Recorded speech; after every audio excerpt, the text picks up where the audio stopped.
Nous sommes à Dubaï, la seconde ville la plus importante des Émirats arabes unis.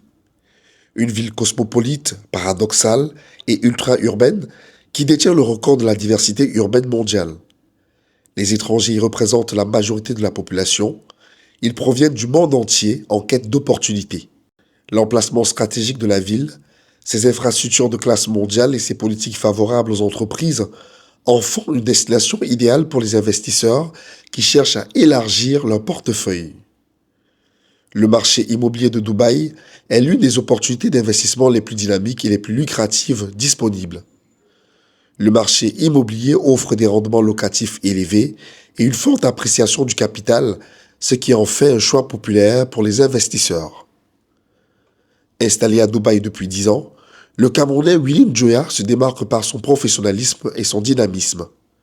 Au fil des années, il est devenu un acteur incontournable du secteur de l'immobilier à Dubaï. How and what is his technique when he calls? Because this man, he can get anybody on the phone for 2 hours. I don't know how he does that. Je m'appelle Njoya Willy. Je suis né à Limbe à l'époque. Grandi à Douala, au niveau de la salle des fêtes d'Aqua. J'ai fait mes écoles primaires et jusqu'en première à Douala, à Saker.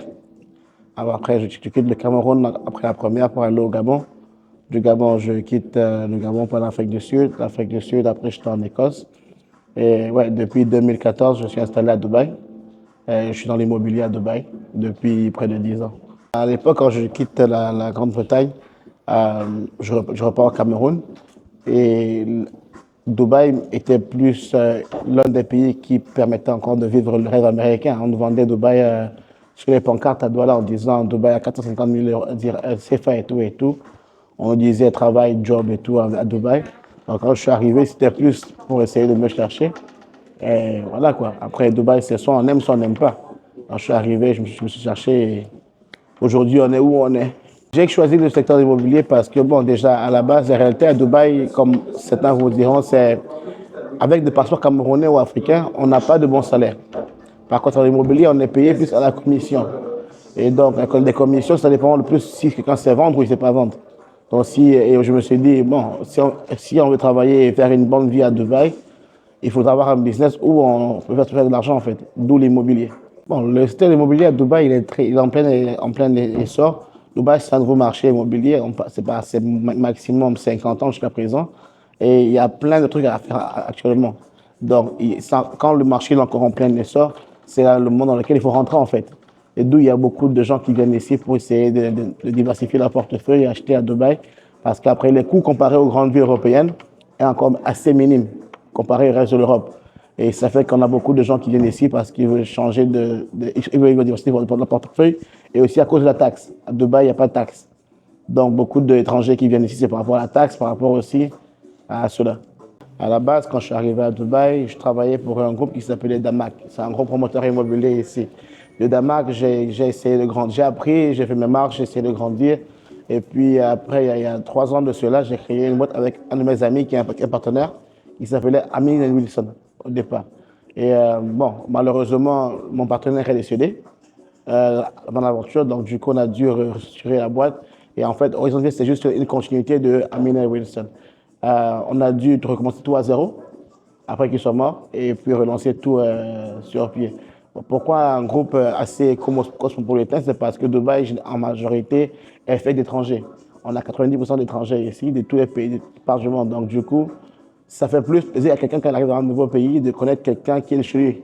D'où on recrute un peu des gens qui viennent de partout pour qu'on puisse se taper dans cette clientèle qui est un peu plus cosmopolite, quoi. Gérer les gens, c'est pas toujours facile.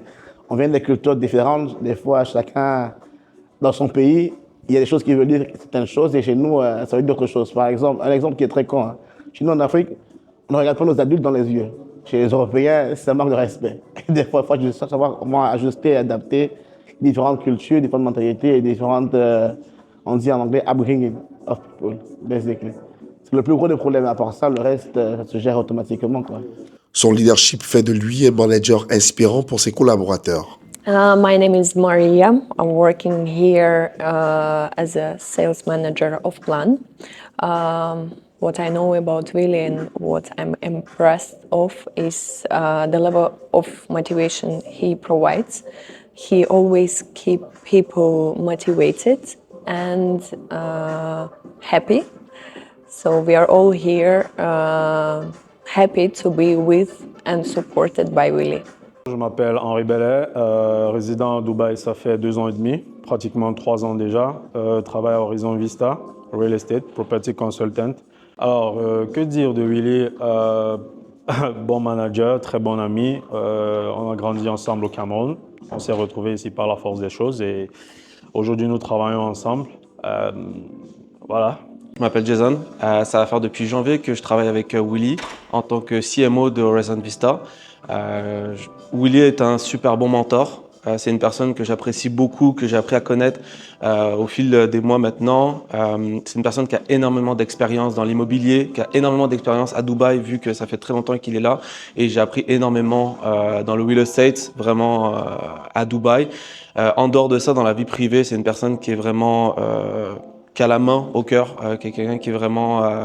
qui amène toujours du monde à la maison, c'est toujours festif, c'est toujours une personne qui est de bonne humeur, peu importe ce qui arrive dans la journée, il est toujours de bonne humeur, c'est quelque chose que j'apprécie beaucoup, c'est rare des personnes comme lui, donc voilà. Je suis Gracie Boyebo, je travaille en real estate, ce qui est agent immobilière à Dubaï, et je m'occupe d'une certaine région qui s'appelle JVC, in Dubaï, et je travaille avec Willy, qui est notre CEO.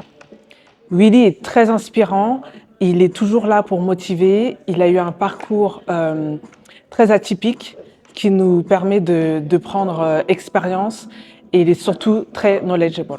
Je suis aussi originaire du Cameroun, j'ai fait plusieurs pays, j'ai travaillé dans plusieurs pays.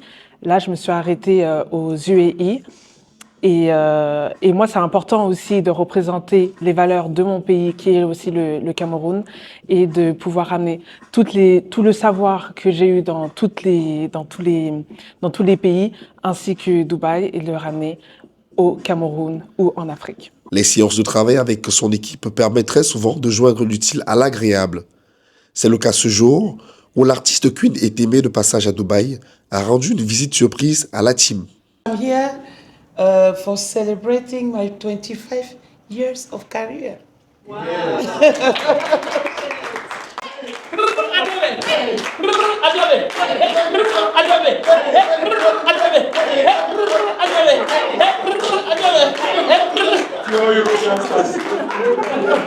Can you clap for her? Thank you so much. Malgré la distance, le Cameroun reste toujours aussi présent dans son cœur et occupe une place de choix. Willy, tu me parles énormément du Cameroun, donc c'est quelque chose que je veux que tu m'amènes un jour, parce que pour moi, tu me le vends, donc là, il faut que tu me le montres un jour, donc j'ai hâte de voyager avec toi. Cameroon life in Dubai is quite funny because you have 3 kinds of Cameroonians in Dubai. Il y a 3 différents types de Camerounais. Il y a ceux qui arrivent, qui ont été vendus un rêve qui n'est pas réel, qui souffrent énormément, c'est une vérité. Ils sont tous du côté de Dera et tout. On habite dans des bed space, des maisons, on est 10 dans une chambre et tout. Et ils travaillent à la sauvette, plus ou moins. Ensuite, on a ceux qui sont arrivés parce que, bon, les bonnes compagnies les ont amenés à Dubaï, ils ont reçu un bon travail, ils arrivent à s'intégrer facilement. Et il y a ceux qui sont dans l'élite qui sont assez bien placés. Donc, ces 3 types de villas ne se rencontrent pas généralement, sauf dans des places comme au consulat ou bien une soirée organisée par des Camerounais ensemble et tout. Mais bon, ceux qui sont dans le côté de Dera, ils ont vraiment un groupe commun où ils s'entraident énormément. Et c'est pas toujours facile. La loi est différente. Mais si tu arrives à t'en sortir, tu t'en sors en fait. Âgé d'une trentaine d'années, Willy Njoya, en vue de son parcours impressionnant, peut être considéré à juste titre comme un exemple à suivre par la jeunesse camerounaise. Bon, pour le moment, Dubaï, c'est juste une phase de passage. Hein. On essaie de pouvoir générer ce qu'on peut générer et bien rentrer au pays un jour. On n'est pas dehors pour toujours, quoi. On essaie de trouver des opportunités pour créer quelque chose au pays. Mais quand le temps sera bienvenu et opportun, on rentrera, quoi. Pour le moment, Dubaï, je me donne entre 5 et 10 ans, le temps de générer ce que je peux générer et puis créer une structure similaire ou bien plus au pays, quoi. Et chaque fois que l'occasion se présente, il n'hésite pas à lui passer un message de motivation. Bon, la jeunesse camerounaise, nous on a un problème en Afrique, c'est lequel? En Afrique, en général, on aime attendre des autres. C'est-à-dire, dans les familles, c'est toujours le tonton qui a réussi, qui doit payer à tout le monde l'école et tout et tout. Si on commence à comprendre qu'on ne doit espérer rien de quelqu'un, généralement, nous, au Cameroun, pourquoi on a réussi? Sans vouloir être politicien, hein, c'est parce que nous, l'État, on n'attend rien de l'État. Si tu n'as pas d'argent, tu meurs. Donc, du coup, si on peut prendre ça comme un atout en tant que Camerounais et qu'on se dise, if I need to do something and I want to do something, I should just go for it. On aura plus de gagnants dans ce monde, plus de Samuel Eto'o et plus de gens qui vont réussir parce que ces gens-là, c'est ceux qui ont osé. Mais si on reste en attente des autres, on ne va rien faire. Il faut oser en fait. Le Cameroun peut être fier d'avoir en Willy Njoya un jeune-fils et un ambassadeur de choix. Il participe à rendre possible le rêve camerounais à Dubaï. The week is a new day. Let's get on with a sense of positivity and then let's get this week started on a bright note. Yeah?